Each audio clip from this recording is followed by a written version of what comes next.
What kind of a loom do you call this? This is a floor loom, and it's pretty much the same as what they would have had in the 1700s, 1800s to make their fabric for their clothing.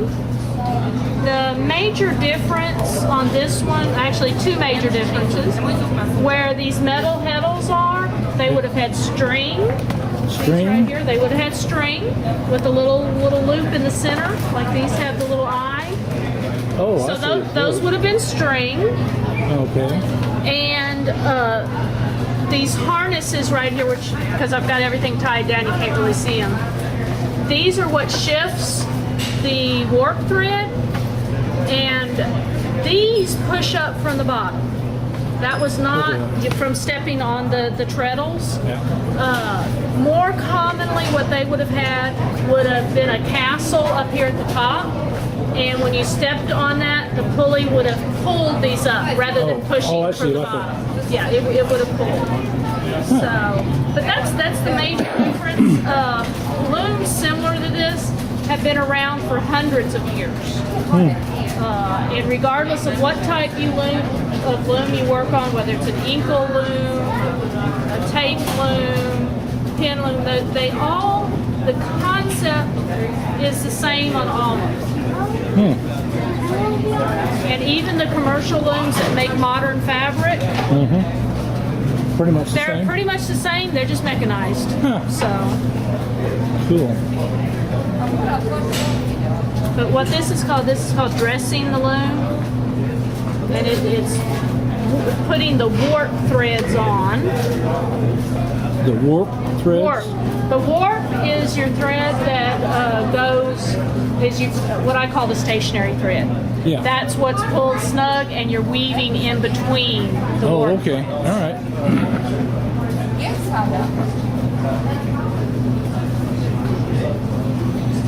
And your name, I didn't catch that. Oh, I'm sorry. I'm Carol. Carol? I'm a volunteer here. In San Antonio.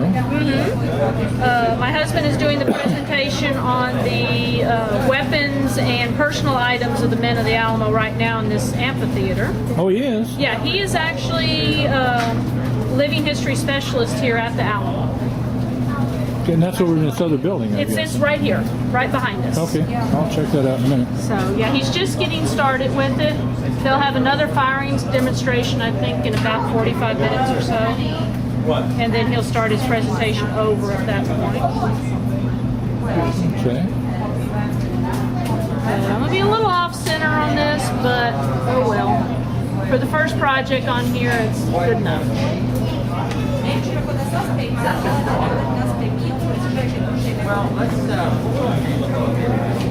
At this point, it's kind of like watching paint dry.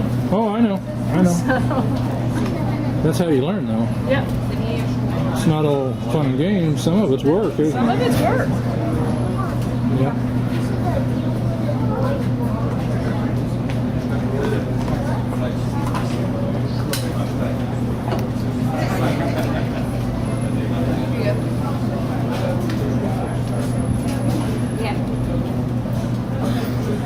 And what you're using is cotton, isn't that Yes, right? this is a cotton. Would they always be cotton back in the old times, or no? No, actually linen and wool. Linen made from the flax plant. You could grow your own flax plants, and wool. And wool. Those were, even if you were purchasing fabric, those would have been the cheapest back then. Linen and wool. Cotton wouldn't become predominant until after the 1830s. Okay. It was around. It was a more expensive fabric at that point, Alrighty. and not as widely used.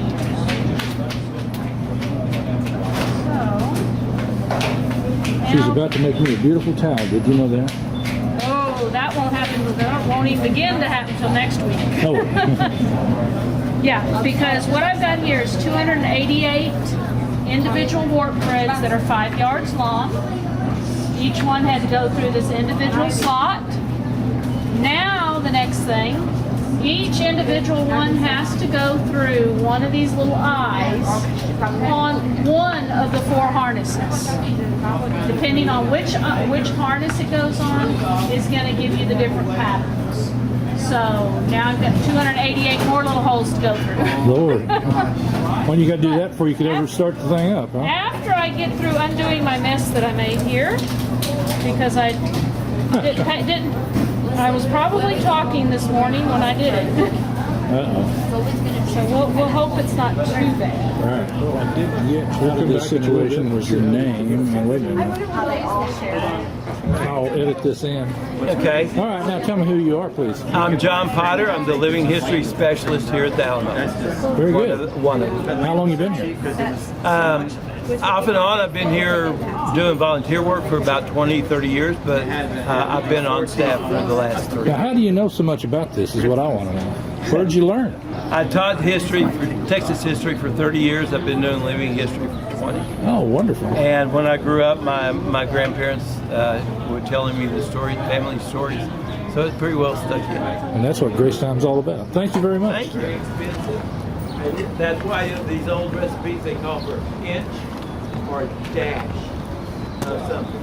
Because they had a lot more sensitive taste buds than we do. They use it very sparingly.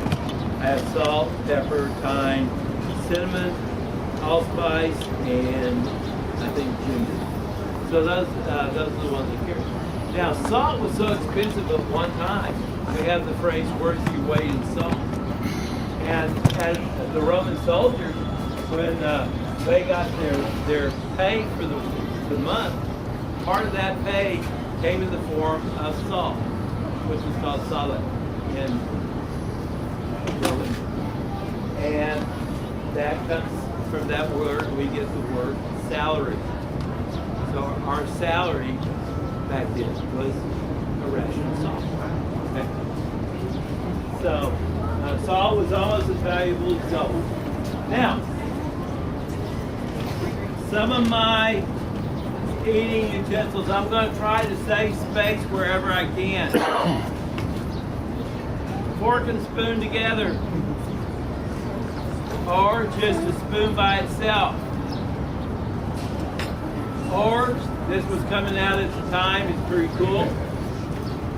A spoon and a fork and a knife. And when you put it together, the knife blade is covered up by that part, and the tines are covered up with this. You don't poke yourself, it fits in your bag without cutting a hole in it. And that was a very popular thing. Now, along with the dried food that we passed around, we also, most of us would want bread of some kind. Our bread is flour, water, and salt. Very soft piece of Don't eat it. hard enough that I can drive nails with it. We call this hardtack, or a ship biscuit. Now this will stay good over 100 years and not go bad. When you're ready to use it, you soak it, boil it, it becomes like a dumpling. The only time it does go bad is if it gets wet for any period of time, you get maggots in it that look like little worms. You change the name from hardtack to worm castles, and you go ahead and eat it anyway. So, we've looked at the food. Now it's necessary for me to cook the food. I want to cook food. We don't have cigarette lighters.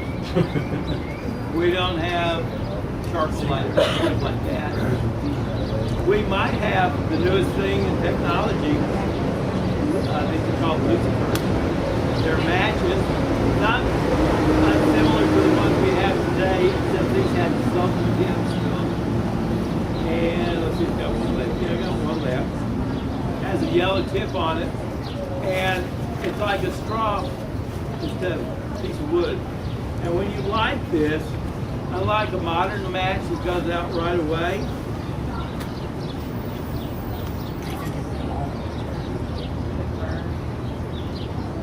you have sulfur, hell and brimstone, and that's why they call it Lucifer. And then, what most people carried to start fire, however, was a piece of metal called a striker, a piece of flint. When you hit the two together, you get a nice spark. That spark doesn't really last long enough to get a fire. So we're going to take some bark and leaves and stuff like that. We're going to wad them up. We're going to make what is called a bird's nest. That's a pretty big bird's nest for this demonstration. We'll take some of that off. Okay, this is good enough. On the trail, my bird's nest is going to be about this big because you want it to burn long enough that you can put the wheels and stuff on it. But there I've got my bird's nest. And I'm going to take a piece of charred cloth. This is cloth that I made in my can. The can has a hole in it. I put cloth in it. I put it on the fire, and the smoke comes out. Oxygen can't get in. And what's left is charred cloth. And this is what's going to catch on fire. So I'm going to put some of this together here. We're going to put it on the back side of the rock. I just need one spark and we'll be able to start a fire. So, here we go. See the sparks right there? I put that into the bird's nest. I blow on it.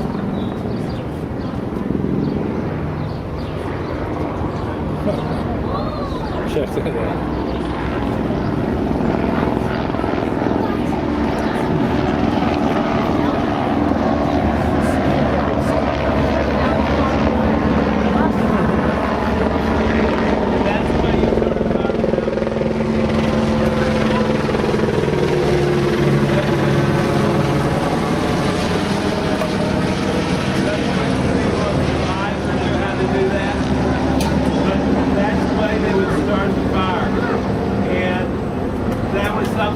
Everybody knew. On the trail, if you were out there with your parents, that would have been your job to start the fire for the cooking. So you'd have to know how to do that. So we've started the fire. We've had our food. Dinner's over. What does Mom tell you to do when dinner's over? Do the dishes. What else does she tell you? Clean up, go take a bath, take a shower, brush your teeth, go to bed. At least that's what my mom used to tell us. Okay, so cleaning up. I got my razor, straight edge razor. It's not fun to use. That's why I have whiskers. I am lucky because I have a toothbrush. Now, in 1836, land was selling for 12.5 cents in Texas. My toothbrush, which is made out of bone and hog's hair, where each bristle is put in by hand, cost 40 cents. That represents 3.5 acres of land. That made it so expensive that when Mom bought one, she only bought one. She put a hole in it, strung it up, put it up at the wash basin, and everybody in the family shared the same toothbrush. Mother, father, your brother, your sister, the little doggy. My grandma likes to chew tobacco, they all use it. Now, I don't have toothpaste up here because my toothpaste would have been the ash out of the fireplace. I would take a cup full of ash, add a little water to it until I could make it into a paste, and that would be my toothpaste. It really does work pretty good. It's pumice, it's clean, and it has a slightly salty flavor. Okay, but it does work. Now, ash and things that we don't normally use today, they use those things in great quantity. For instance, ash was used for rendering the lye for making the soap. It was used like baking powder. If you needed a quarter of a teaspoon of baking powder for leaven, you would use the same amount of whitewood ash. It does the same thing, doesn't change the flavor. So that was important. Now, I've got 2 cups. Why do I have 2 cups? The answer for that is because I'm so good looking. I have 2 combs, one's for my hair, The others also for my hair, but you notice the teeth are much closer together. Back in 1836, almost everybody, especially if you're on the trail, almost everybody had lice. And of course, lice have eggs called nits. And if you had one of these combs and you were constantly taking care of your hair, you were what was known as a nit picker. Okay? Now, if you got bored on the trail, what you and your buddies could do, you'd say, okay, I'm going to take my light, put them on my hand, and you'd take yours. And you get around the fire and you drop the lights into the hot rocks, and you'd bet on which louse to get across the rock fastest. You had lights races. Now, if you lost, you might end up finding yourself taking the lead and the ladle and casting bullets for everybody else that night. Okay, so they bet on silly things, and that was one of the things they bet on. That's a documented fact. They did that at Andersonville Prison during the Civil War. So it was being done at this time period as well. Now, that also means you have fleas and lice in your clothes. You're going down the trail and you scratch it. How do you get rid of them? You know, Texas doesn't always have a lot of water to bathe and wash in. So what they did is they'd find an ant mound. And they'd take all their clothes off, throw them on top of the ants. The ants can never go through and eat all the creepy crawly things. After a while, you check out all the ants and put your clothes back on and you're good. Now, do you honestly really think they got all the ants out? No. Of course not. That's where we got the phrase, ants in your pants. You guys are doing great. Now then, after you finish with all that, if you're really good enough, I'll say, okay, you can get your iPod out, you can play some music. Or not. This is my iPod. In 1830s, this was called a Jew harp. Later on, it'd be called a Jew's harp or a jaw harp. Everybody, if you like old westerns, you've heard this before.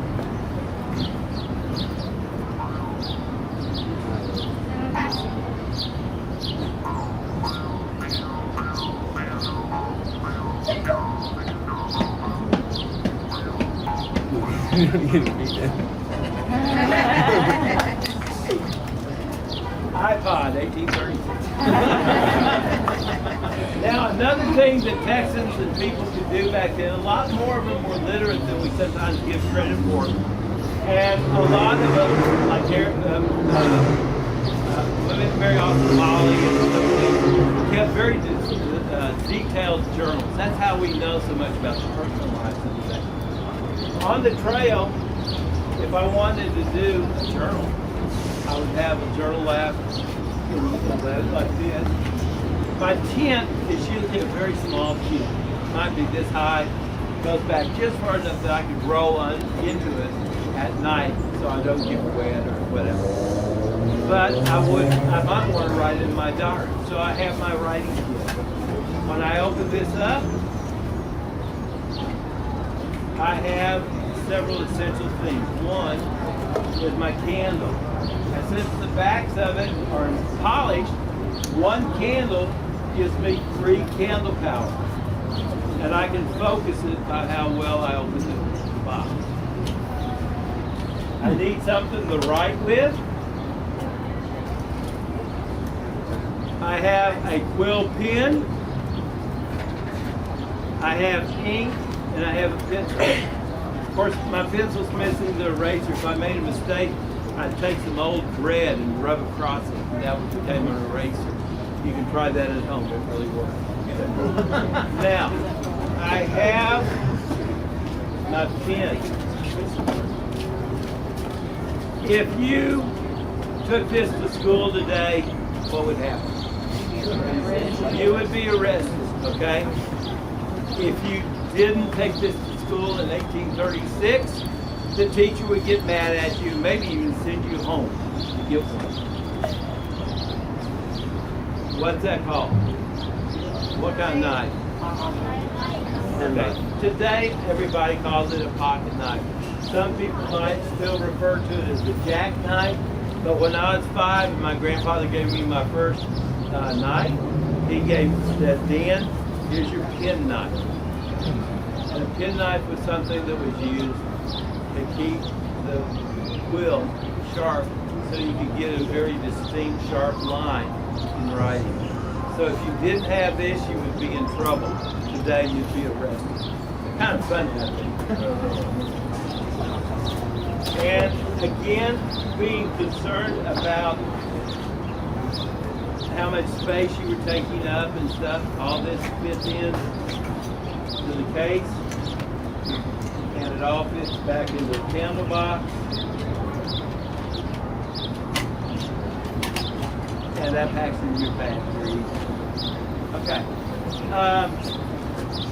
One of the things you might want to do is add some protein to your diet. You might want to go fishing. I've got 2 kinds of fishing kits here. One is a more traditional, like what we used to. The difference is that the hook has been hand forged. My weight is one of the shots from my shotgun. Okay, it's soft lead. I split with my knife, put it around the string, squeeze it together. Today we call those split shot singles. And then my float, most of you recognize that, is just a simple corn cob with a stick through it. It works really well. It'll stay buoyant for about an hour. And if I haven't caught a fish in an hour, I pull out my jug and I pull out a scar and I sit there and think about it for a while. And then this is a very, very ancient style of fishing here. My wife hates it because I can fish all night without coming home and she gets mad because I'm not there. But that's called a toggle hook. All it is a piece of wood. You cut it to about the size of the mouth of the fish you're wanting. You notch it in the center, put sharp points on it. If you're putting a worm, if you put one in here, every time it tries to wiggle, it works against itself. So it does a pretty good job of keeping it on there. You tie this to a line. Your line would be wax linen. This will hold about a 10-pound fish. Okay, you tie that off. Usually I lay on a flat rock where there's a pool underneath it, and I'll toss this in. That basket will bam. Got it. This will either go through his gills or go through his throat. This is not a catch and release thing. This is a catch and eat thing. But those are my fishing gifts. Now, I told you that I would sit and have a cigar or something. Smoking was very, very popular. Even the women smoked. Stephen F. Austin wrote his sister one time, said, "It's not true what you hear about the women in Texas. They don't all chew tobacco. Some of them smoke pot." And so it was a social thing. They thought it was good for the soul, good for the heart. Of course, they only lived to be 45 years old. This is another type of tobacco pouch. This one is completely waterproof. It has no seam in it, and it's my favorite. And suffice it to say that we cut that from an angry young buffalo about 15 years ago. Today he speaks with a much higher voice.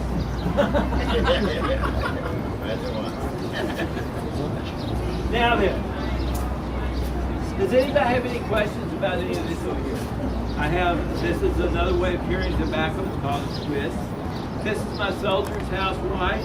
It has all the things that she would be doing for me at home. Buttons, pins, needles, thread, sewing kit. She made it out of a scrap from one of her favorite dresses, so I would think about her when I was on the trail. Okay. No questions? Good. Let's get to the weapons. This is what most people are interested in. There were 3 types of weapons here at the Alamo, long weapons. The most iconic weapon of the Alamo was that long rifle. People like David Crockett, Kaija Ottridge, accurate range, 300 yards. The ones that have a lot of brass on it like this, Those are the Pennsylvania styles. It has very few decorations and it's just regular steel. Those are the Southern style. Same gun, shoots just as accurate, 300 yards plus. It costs $45 or more to get one. So if your income was only $500 a year, you had to be serious about being a hunter. Okay? David Crocker, Kaja Audrey, Daniel Cloud, this is the kind of gun they carry. The most common weapon at the Alamo, by far, was the musket. The musket is a strictly military gun where that is a hunter's weapon. This gun is heavy, has a big stock on it so you can use it as a club. It can be fitted with the bayonet, and I can get one shot off every 20 seconds with it, as you saw him demonstrate. Now, we don't talk about accuracy when we talk about these guns. It wasn't important. And that sounds kind of funny, doesn't it? We don't care if the gun's accurate. Well, here's why. The way the armies fought back then, they would march on the field in nice, straight lines. And they would be shoulder to shoulder to shoulder to shoulder. Now, when I'm out hunting a deer, I'm shooting at a target about that big if I'm going to shoot him in the heart. If I'm having 50 men 3 rows deep coming at me, I don't care if I hit him in the eye. If I hit her, I've done just as good. If I hit him, I've done just as good. If I hit him, I'm still doing good. The idea is to put down a lot of lead downfield quickly in an effective, efficient manner. And that gun did a good job of it. It's only accurate out to about 70 yards, but it is effective to well over 160 yards. This was the military gun of the day. If you were a civilian and you had to be part of a militia, you could buy a used one for $3. You could buy a brand new one for $12.40. If you didn't hunt much, this was your gun. Then the final weapon that was popular, if you would have been a Texas Ranger in 1824, Stephen F. Austin would say, I want you armed with a double-barrel shotgun and a brace of pistols. A brace means 2. Why the shotgun? Because it's short enough, I can load it off a horseback while I'm riding. The other thing that's good about it is its versatility. As a farmer, I could use this to hunt quail and dove. I can load a heavier shot for geese. I can have heavier shot for deer. Or if I'm really looking for something, I can buffalo. I could go up to the biggest piece of lead, I can put down that barrel. This is a 10 bore. That is a 75 caliber round ball. It's 3/4 of an inch in diameter. By today's standard, that's a 600 grain bullet. Now, to give you a comparison, the AR-15 is a 55 grain bullet. This is 10 times as much weight. Okay? And I have enough space that I can put a grease patch on it, put down the barrel. That makes this accurate to out about 100, 110 yards. I'm using 130 grains of gunpowder.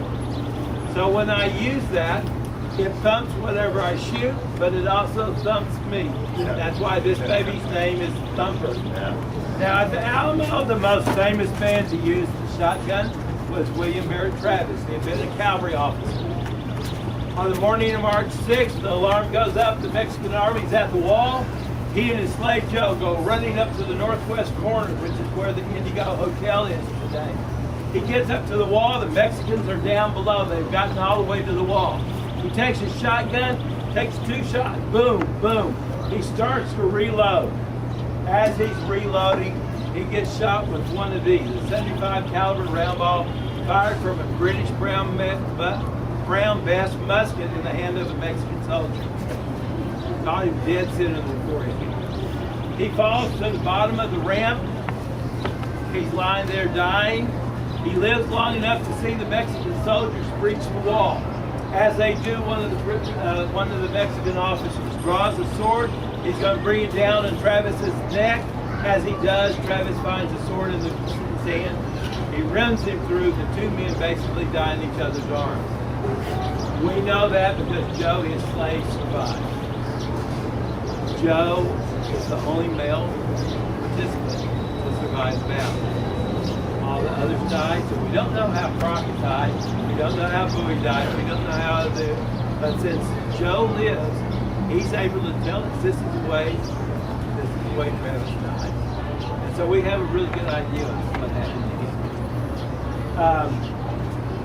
So we've gone through the weapons.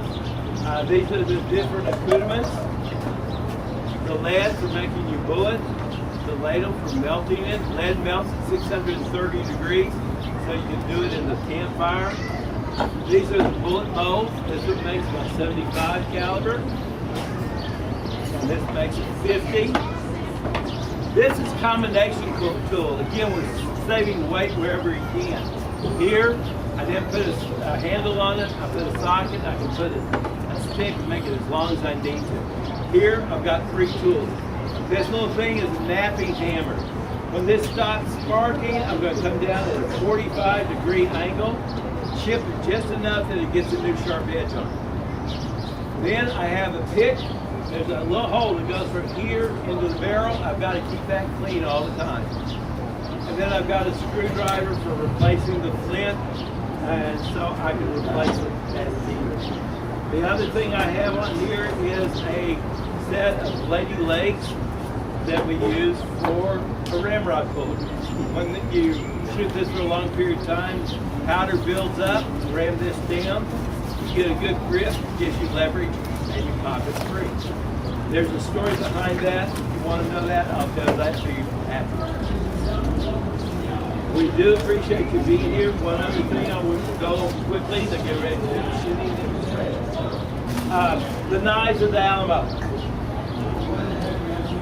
That could be called a Bowie knife because after 1827 they said a large butcher style knife. In fact, this is a Cherokee scalping knife. Okay? Circa 1780. This is a Green River skinning knife.